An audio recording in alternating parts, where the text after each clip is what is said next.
Political vibes ప్రేక్షకులకు నమస్కారం. మిత్రులారా, ఉన్నది ఉన్నట్టు మాట్లాడతా అంటే కొంతమందికి ఇబ్బంది అవుతుంది. మరి నేను మాత్రం మనం ఛానల్ పెట్టుకున్నాం, ఆ ఛానల్కు న్యాయం చేయాలి. వార్తలు చూసిన వాళ్ళకు కూడా వీడు కరెక్టే మాట్లాడుతాడు అనిపించాలి. సో కాబట్టి ఉన్నది ఉన్నట్టే చెప్తా. నిజామాబాద్లో గెలిచేది ఎవరు, మరి కరీంనగర్లో గెలిచేది ఎవరు, మరి ఈటెల రాజేందర్ పరిస్థితి, హుజురాబాద్లో ఈటెల రాజేందర్ పరిస్థితి ఏంటిది, మరి ఏం జరగబోతా ఉన్నది, తెలంగాణ భారతీయ జనతా పార్టీలో ఏం జరగబోతా ఉన్నది, మరి ఎవరు రేపటి ఎన్నికలలో భారతీయ జనతా పార్టీ బాద్షా ఎవరు కాబోతా ఉన్నారు. సో ఆ వివరాలన్నీ కూడా ఈ యొక్క వీడియోలో చెప్తా. అలాగే ఎగ్జిట్ పోల్స్, ఖచ్చితంగా ఎగ్జిట్ పోల్స్ ఏం చెప్తా ఉన్నాయి, సో మనం తీసుకొచ్చిన ఎగ్జిట్ పోల్స్ ఏంటి, ఇవన్నీ కూడా వివరాలు కూడా ఈ యొక్క వీడియోలో నేను చర్చిస్తాను మిత్రులారా. సో ఈ యొక్క వీడియో చూసే ముందు మీ యొక్క అభిప్రాయాన్ని ఖచ్చితంగా మీరు మర్చిపోకుండా కామెంట్ బాక్స్లో రాయండి. ఎందుకంటే మీరు కామెంట్ రాస్తే నేను వీడియోలు చేస్తా. మళ్ళీ చెప్తున్నా, మీ కామెంట్సే నాకు ఇంపార్టెంట్. ఎవరు చేసినా అది ఈ వర్గం ఆ వర్గం, నాకు వర్గాలతో సంబంధం లేదు. ఎవరు కామెంట్ చేసినా ఆ కామెంట్ని బట్టి నేను మరొక వీడియో చేస్తా. అలాగే ఖచ్చితంగా ఈ వీడియోని లైక్ చేయండి. ఎందుకంటే మీరు లైక్ చేస్తే, ఒక 10 మంది లైక్ చేస్తే 10 మందికి ఈ వీడియో రికమెండ్ అవుతుంది. సో కాబట్టి లైక్స్ అనేటివి ఎక్కువ చేయాలి. లైక్ చేయండి, 10 మందికి షేర్ చేయండి, సబ్స్క్రైబ్ చేయండి. వాళ్ళు మన ఛానల్ సబ్స్క్రైబ్ చేయండి, బెల్ బటన్ నొక్కడం మర్చిపోకండి మిత్రులారా. సో మొత్తానికైతే మున్సిపాలిటీ ఎన్నికలు అయిపోయినాయి 116. సో అలాగే కొన్ని కార్పొరేషన్లకు కూడా ఎన్నికలైనాయి. సో మరి ఇప్పుడు ముఖ్యంగా మనం చర్చించుకోవాల్సింది అంటే 2 కార్పొరేషన్లు, ఒక మున్సిపాలిటీ. ఇవి కీలకమైన ఎన్నికలు. రేపు పొద్దున తెలంగాణ భారతీయ జనతా పార్టీ దిశ నిర్దేశం చేసేటి కూడా ఈ 3 ఎన్నికలు. అదేంటంటే నెంబర్ 1 కరీంనగర్ మున్సిపల్ కార్పొరేషన్ ఎన్నిక, నెంబర్ 2 నిజామాబాద్ మున్సిపల్ కార్పొరేషన్ ఎన్నిక, మూడోది ఏంటంటే మిత్రులారా హుజురాబాద్ మున్సిపాలిటీ ఎన్నిక. సో ఈ 3 కూడా రేపు పొద్దున భారతీయ జనతా పార్టీ దిశ దీన్ని నిర్దేశిస్తాయి ఈ ఎన్నికలే. సో మరి రేపు పొద్దున మరి ఎవరు భారతీయ జనతా పార్టీ బాద్షా ఎవరు కాబోతా ఉన్నారంటే, భారతీయ జనతా పార్టీకి ఎవరు ముందుండి నడిపించబోతా ఉన్నారు అనేది కూడా ఈ ఎన్నికలే డిసైడ్ చేస్తాయి. సో మిత్రులారా, ముందుగా ఏంటంటే ఎగ్జిట్ పోల్స్ చూసుకుందాం. సో ఎగ్జిట్ పోల్స్ ఒక సంస్థ ఇచ్చిన ఎగ్జిట్ పోల్స్ ఎట్లున్నాయి అనేది మనం చూద్దాం మిత్రులారా. తర్వాత అసలు మనం ఇచ్చిన ఎగ్జిట్ పోల్స్ ఏంటి అనేది కూడా నేను మీతోని డిస్కస్ చేస్తా. సో ఎగ్జిట్ పోల్స్ ఇది పీపుల్స్ పల్స్, ఈ సంస్థ చేసిన ఎగ్జిట్ పోల్స్ మాత్రమే అందుబాటులో ఉన్నాయి. సో ఈ పీపుల్స్ పల్స్ చేసిన ఎగ్జిట్ పోల్స్ అనేటిది మనకు కాంగ్రెస్ కరీంనగర్ కార్పొరేషన్లో కాంగ్రెస్కు 14 నుండి 16 వస్తాయని ఇచ్చింది కాంగ్రెస్కు. అలాగే బీఆర్ఎస్కు 10 నుండి 12 వస్తాయని ఇచ్చిండ్రు. బీజేపీకి 24 నుండి 29 అని ఇచ్చిండ్రు. ఏఐఎంఎం అంటే ఈ ఎంఐఎం పార్టీకి 6 నుండి 9 వస్తాయని ఇచ్చిండ్రు. ఇతరులు 1 నుండి 3 ఇచ్చిండ్రు. ఇతరులు అంటే ఇండిపెండెంట్స్. సో కరీంనగర్ గురించి మాట్లాడుకోవాలనుకుంటే దాదాపు చాలా సర్వేలు దగ్గర 30 లోపే భారతీయ జనతా పార్టీకి వస్తాయని చెప్పేసి ఇచ్చిండ్రు. 30 లోపే చాలామంది సర్వేలు. సో మనం దాదాపు అంటే భారతీయ జనతా పార్టీ నాయకులు కార్యకర్తలు చెప్పేది ఏంటంటే 34 అని చెప్పారు. ఎందుకంటే ఇక్కడ 66 ఇది టోటల్ సీట్స్, దీనికి 34 అనేది మ్యాజిక్ ఫిగర్. కానీ ఇక్కడ ఎక్స్ అఫిషియో అనేది కీలకమవుతుంది. ఎక్స్ అఫిషియో అంటే అక్కడ ఎంపీ ఓట్లు కావచ్చు, ఎంపీ ఓటు ఉంటుంది, అలాగే ఎమ్మెల్యేల ఓట్లు ఉంటాయి, అవన్నీ కూడా ఎక్స్ అఫిషియో. సో వాటితో కూడా క్యాలిక్యులేట్ చేయాల్సి వస్తుంది. దాని గురించి తర్వాత మాట్లాడుకుందాం. సో ముఖ్యంగా ఏంటంటే సర్వేలన్నీ కూడా ఇక్కడ 29 లోపే, మ్యాక్సిమం 29 వస్తాయని పీపుల్స్ పల్స్ సర్వే. చాలా సర్వేలు 30 లోపే ఇచ్చిండ్రు. మరి 30 లోపు కనుక కరీంనగర్లో కార్పొరేషన్లో స్థానాలు వస్తే మేయర్ అవ్వడం చాలా కష్టం. మళ్ళీ ఖచ్చితంగా ఇతరులు అంటే ఇండిపెండెంట్ని కలుపుకోవాల్సి వస్తుంది, లేదా బీఆర్ఎస్ను కలుపుకోవాల్సిన పరిస్థితి వస్తుంది. అదే కనుక బీఆర్ఎస్ను ఇతరులను కలుపుకునే పరిస్థితి కనుక వస్తే, ముఖ్యంగా బీఆర్ఎస్ను కలుపుకుంటే ఏంటంటే రేపు పొద్దున ఎమ్మెల్యే ఎలక్షన్స్ ఎప్పుడైతే వస్తాయో అసెంబ్లీ ఎన్నికలు, ఆ అసెంబ్లీ ఎన్నికలలో బీజేపీ పైన బీఆర్ఎస్ పైన చాలా ప్రభావం చూపుతుంది. కాంగ్రెస్ గెలిచే అవకాశం ఉంటుంది. కాబట్టి ఇక్కడ బీఆర్ఎస్ను కలుపుకోరా అనేది మనం చూడాలి.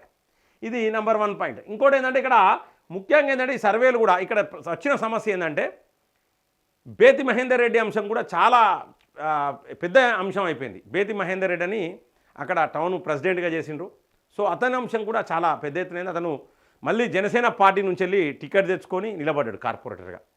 సో ఇది కూడా కొంత ఇంపాక్ట్ పడ్డది అక్కడ భారతీయ జనతా పార్టీ నాయకులు కార్యకర్తల మీద, ప్రజల మీద కూడా కొంత ఇంపాక్ట్ పడ్డది అక్కడ. సో ఇది ఒకటి. అంటే ఇక్కడ స్పష్టమైన స్థానాలు వస్తాయా రావా అనేది కొంచెం డౌట్ ఉన్నది. మేయర్ అయ్యే అవకాశాలల్లా అంటే మనకు ఫస్ట్ కరీంనగర్ నిజామాబాద్లో మేయర్ అయ్యే అవకాశాలు ఉన్నాయి, మేయర్ మనకు వచ్చే అవకాశాలు ఉన్నాయి. 2 మున్సిపల్ కార్పొరేషన్లలో మనం మేయర్ అయ్యే అవకాశాలు ఉన్నాయి. అందులో ఈ 2 కార్పొరేషన్లలో మరి స్పష్టమైన మెజార్టీ భారతీయ జనతా పార్టీకి కరీంనగర్లో వస్తుందా రాదా అనే డౌట్ అయితే ఉన్నది కొంతమందికి. వస్తే సంతోషం, రాకపోతే మరి దాని ప్రభావం ఎవరి మీద పడుతుంది. ముఖ్యంగా చెప్పుకోవాలనుకుంటే బండి సంజయ్ అన్ని తానై కర్త కర్మ క్రియ టిక్కెట్లు ఇచ్చిన కాంచెలు మొదలు పెడితే వాళ్ళ ప్రచారం దాకా అన్నీ తానై నడిపించిండు. సో ఒకవేళ భారతీయ జనతా పార్టీ మేయర్ పీఠం కనుక అక్కడ కైవసం చేసుకుంటే that credit goes to Bandi Sanjay. బండి సంజయే భారతీయ జనతా పార్టీకి బాద్షా అవుతాడు, అందులో నో డౌట్. తెలంగాణ బీజేపీకి బాద్షా అవుతాడు, అందులో నో డౌట్. ఒకవేళ 3-4 స్థానాలు తక్కువ పడితే బండి సంజయ్కి కొంత ఇబ్బంది అయ్యే అవకాశాలు కూడా స్పష్టంగా కనబడతా ఉన్నాయి. అయితే చాలామంది చెప్తారు గతంలో వచ్చిన స్థానాల కంటే ఇప్పుడు బీజేపీ స్థానాలు పెరిగినాయి కదా అని. ఇది సరైన మాటలు కాదు ఇవి. అంటే చాలామంది అనుకోవచ్చు ఓటు శాతం పెరుగుతుంది, ఓటు పర్సెంటేజ్ పెరుగుతున్నాయి, వార్డులు పెరుగుతాయి. ఇట్లా చూసుకుంటా పోతే ఏంటంటే మన పిల్లలు పుట్టినప్పుడు వస్తుంది తెలంగాణలో భారతీయ జనతా పార్టీ అధికారంలోకి. కాబట్టి ఖచ్చితంగా ఇది ఈ ఎన్నిక అనేది రెఫరెండమే. ఎందుకంటే ఈ ఎన్నికలలో మేయర్ పీఠం స్పష్టంగా కనీసం ఇండిపెండెంట్లను పెట్టుకోనన్నా బండి సంజయ్ ఖచ్చితంగా మేయర్ పీఠం దక్కించుకుంటేనే బండి సంజయ్కి భవిష్యత్తు ఉంటుంది, అందులో నో డౌట్. ఒకవేళ మేయర్ పీఠం కనుక స్కిప్ అయితే 3-4 స్థానాలు కనుక పోతే ఎందుకు పోయినాయి అనే దాని మీద ఒకటి ఎంక్వైరీ విచారణ అనేది జరుగుతుంది భారతీయ జనతా పార్టీలో. ఇక దానికి చాలా కారణాలు ఉంటాయి. అప్పుడు ఏంటంటే హుజురాబాద్ మీద పడతారు. మరి హుజురాబాద్లో ఈటల పరిస్థితి ఏందని చెప్పినా కదా, అప్పుడు హుజురాబాద్లో ఎందుకంటే హుజురాబాద్ ఎన్నికలలో ఈటల రాజేందర్ ఈసారి పార్టిసిపేట్ కాలేదు.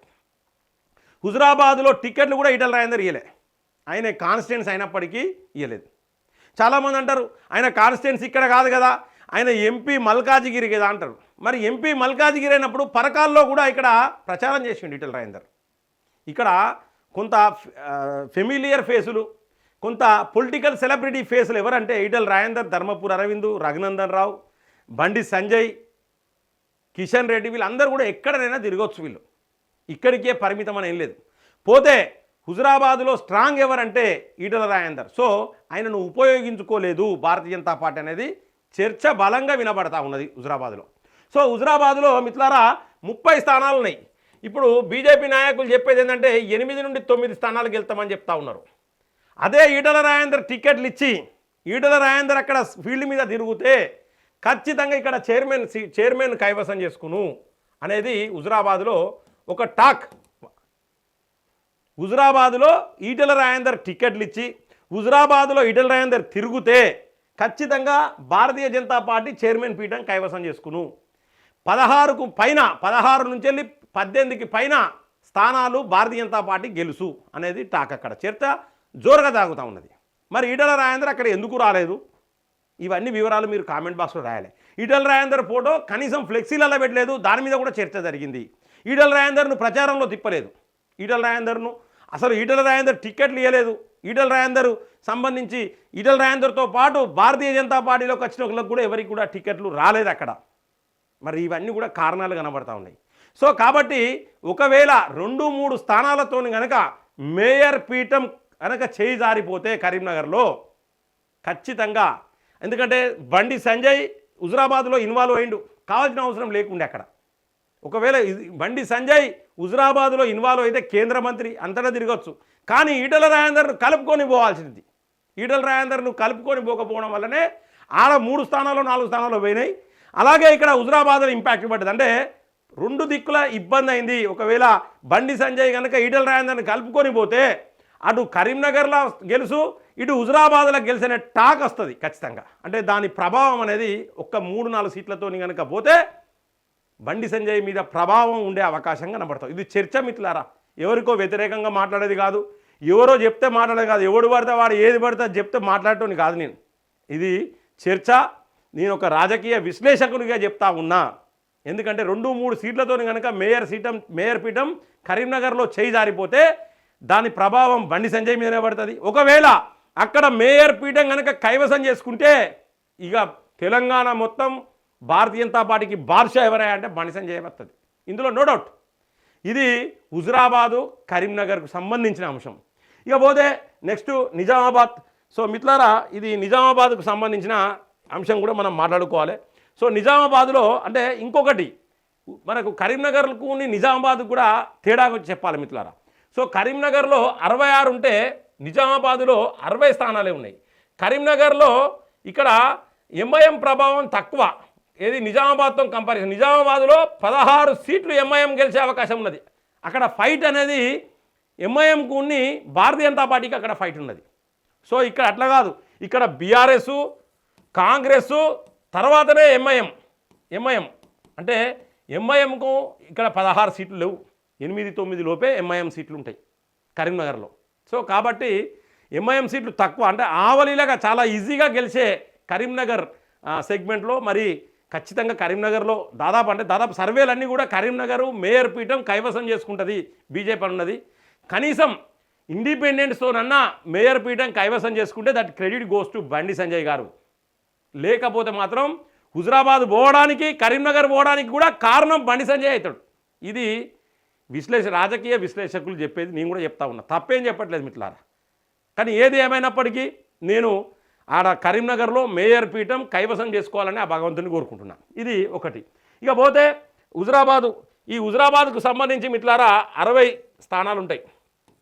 60 స్థానాలలో ఇక్కడ కాంగ్రెస్కు 10 నుండి 16 స్థానాలు, బీఆర్ఎస్కు 2 నుండి 4 స్థానాలు, బీజేపీకి 26 నుండి 31.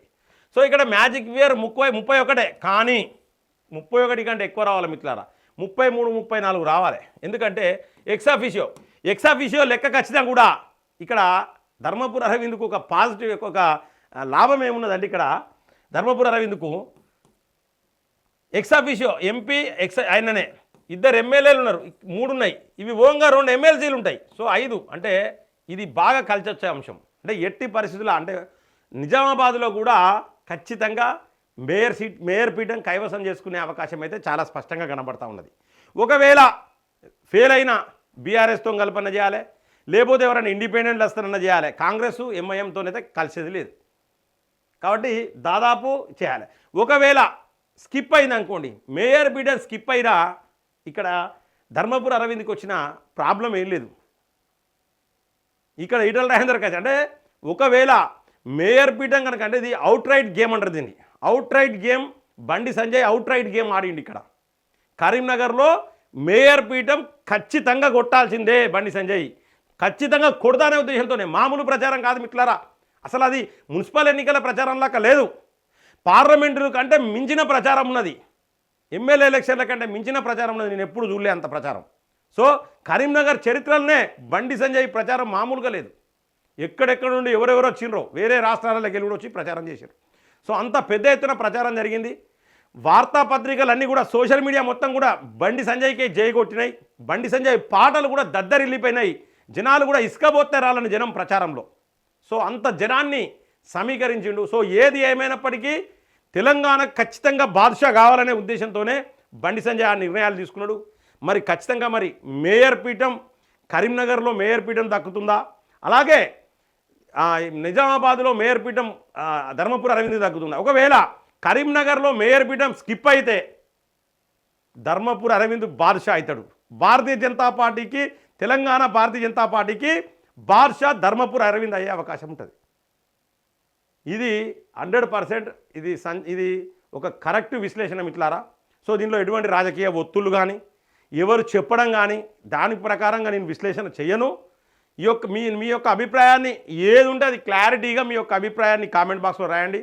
సో మరి ఇక్కడ ఎన్నికలు అనేవి మన మధ్యలోనే మనకే ఉన్నాయి. సో ఏది ఏమైనప్పటికీ నెక్స్ట్ జరగబోయే ప్రతి ఎన్నిక వీళ్ళందరూ కలిసి పనిచేస్తే మాత్రం ఫలితాలు బ్రహ్మాండంగా ఉంటాయి. దానికి రాష్ట్ర అధ్యక్షులు కావచ్చు, కేంద్ర మంత్రి కిషన్ రెడ్డి గారు కావచ్చు, ముఖ్యంగా కేంద్ర నాయకత్వం జాతీయ నాయకత్వం ఖచ్చితంగా దీని మీద దృష్టి పెట్టాలి మిత్రులారా. దృష్టి పెట్టకపోతే వీళ్ళు ముగ్గురు కలిసి ఉంటేనే భారతీయ జనతా పార్టీ భవిష్యత్తు, లేకపోతే భారతీయ జనతా పార్టీ ఇంకా 10 ఏళ్ళైనా అధికారంలోకి రాదు తెలంగాణలో. సో మిత్రులారా, మరి మీకు ఈ యొక్క విశ్లేషణ నచ్చినట్లయితే ఖచ్చితంగా లైక్ చేయండి, మీ యొక్క అభిప్రాయాన్ని కామెంట్ బాక్స్లో రాయండి, సబ్స్క్రైబ్ చేయండి, వాళ్ళు మన ఛానల్ సబ్స్క్రైబ్ చేయండి, బెల్ బటన్ నొక్కడం మర్చిపోకండి మిత్రులారా. జై హింద్, జై భారత్.